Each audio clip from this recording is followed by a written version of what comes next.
കൂട്ടുകാരേ, എല്ലാവരും എന്ത് പറയണോ? സുഖമായിരിക്കണില്ലേ? എല്ലാവരും ആയോ? നമുക്ക് നല്ലൊരു ചെമ്പുന്താള കറി വയ്ക്കാം. കർക്കിടക മാസമല്ലേ, അതങ്ങോട്ട് കൂട്ടാം. അതിനായിട്ടേ എനിക്ക് നല്ല സൂപ്പർ ചെമ്പുന്താൾ കിട്ടി. അപ്പോൾ ആഗ്രഹിച്ചിരിക്കായിരുന്നു അതൊന്ന് വെച്ച് കഴിക്കണമെന്ന്. ഇന്ന് യാദൃശ്യാൽ അതാ കിട്ടി. അപ്പം ഞാനത് വയ്ക്കാമെന്ന് വിചാരിച്ചിട്ടാ. അതിനായിട്ട് ഞാൻ കുറച്ചൊരു 150 ഗ്രാം പരിപ്പ് എടുത്തിട്ടുണ്ട്.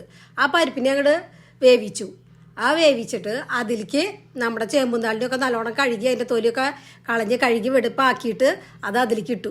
ഏതിലേക്ക്? പരിപ്പിലേക്ക്. പിന്നെ ആ പരിപ്പിലേക്ക് ഇടുന്നത് ഞാൻ കുറച്ച് മുളക് പൊടിയും മഞ്ഞൾപ്പൊടിയും ഉപ്പും ഇട്ട് ഒരു വിധം അങ്ങോട്ട് നല്ലോണം വേവിച്ചിട്ട് പിന്നെ ഇതിലേക്ക് ഒരു സൂത്രം കൂടി ഞാൻ ചേർക്കുന്നുണ്ട് കേട്ടോ. നിങ്ങളത് ചേർക്കണ്ടോന്ന് എനിക്കറിയില്ല. എന്നിട്ടാന്ന് വെച്ചാൽ നമ്മുടെ കൊള്ളി ഒരു 2 കഷ്ണം കൊള്ളി ഒന്ന് കഴുകി വെടുപ്പാക്കി നല്ലോണം ചെറുതാക്കി അരിഞ്ഞ് വേവിച്ചിട്ട് അതും ഇതിലേക്ക് മിക്സ് ചെയ്തിട്ടുണ്ട് കേട്ടോ.